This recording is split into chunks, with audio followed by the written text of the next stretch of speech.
کہانی کا آغاز خوبصورت اور سرسبز گاؤں گل آباد سے ہوتا ہے۔ یہ گاؤں اپنی روحانی روایتوں اور مرشد بابا زمان کی وجہ سے مشہور ہے، جو گاؤں والوں کے لیے ایک روحانی رہنما ہے۔ بابا زمان کی درگاہ پر ہر روز عقیدت مندوں کا ہجوم ہوتا ہے۔ گاؤں میں ایک نوجوان سعد، جو نہایت نیک دل اور عاجز طبیعت کا مالک ہے، سکول میں استاد ہے اور اکثر اپنا وقت بابا زمان کی درگاہ پر گزارتا ہے۔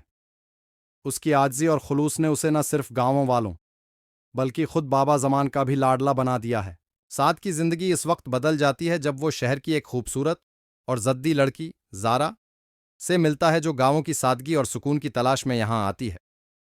زارا ایک مصورہ ہے اور آرٹ سے گہرا لگاؤ رکھتی ہے۔ ابتدائی طور پر زارا کو گاؤں کا طرز زندگی عجیب لگتا ہے، مگر وقت کے ساتھ ساتھ وہ اس کی روحانی خوبصورتی کی طرف مائل ہونے لگتی ہے۔ زارا کی آمد سعد کے دل میں ایک نیا جذبہ جگاتی ہے۔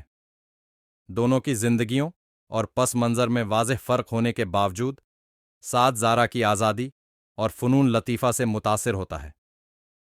زارا، جو ابھی تک روحانیت کی گہرائیوں کو نہیں سمجھتی، سعد کے جذبے کو دیکھ کر حیران ہوتی ہے۔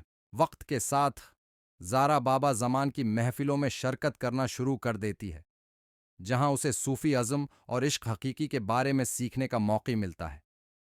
آہستہ آہستہ زارا سعد کی سادگی اور خلوص سے متاثر ہونے لگتی ہے اور اس کا دل سعد کی طرف کھنچنے لگتا ہے۔ دوسری طرف سعد اپنے جذبات کو سمجھنے میں مشکل محسوس کرتا ہے۔ وہ بابا زمان سے مشورہ لیتا ہے، جو اسے محبت کو خدا کی نعمت سمجھنے اور اپنے روحانی راستے پر چلنے کی تلقین کرتے ہیں۔ سعد اور زارا کے درمیان تعلق مضبوط ہوتا جاتا ہے۔ سعد زارا کو صوفی شاعری اور موسیقی سے روشناس کراتا ہے، جو زارا کو بہت پسند آتی ہے۔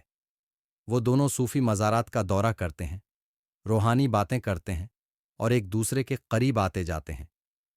لیکن زارا کا خاندان، جو اس کے گاؤں میں قیام اور سعد سے تعلقات کے بارے میں لا علم ہے، اس رشتے کو ناپسند کرتا ہے۔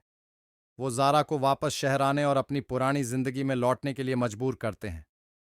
زارا اپنے دل اور خاندان کی توقعات کے درمیان الجھ جاتی ہے۔ وہ بابا زمان سے رہنمائی حاصل کرتی ہے، جو اسے بتاتے ہیں کہ حقیقی محبت قربانی اور سمجھداری کا تقاضا کرتی ہے۔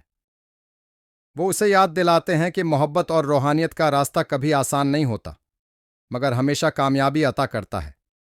سعد، اپنے ایمان میں پختہ، یقین رکھتا ہے کہ اگر ان کی محبت سچی ہے تو وہ راستہ ضرور پائے گی۔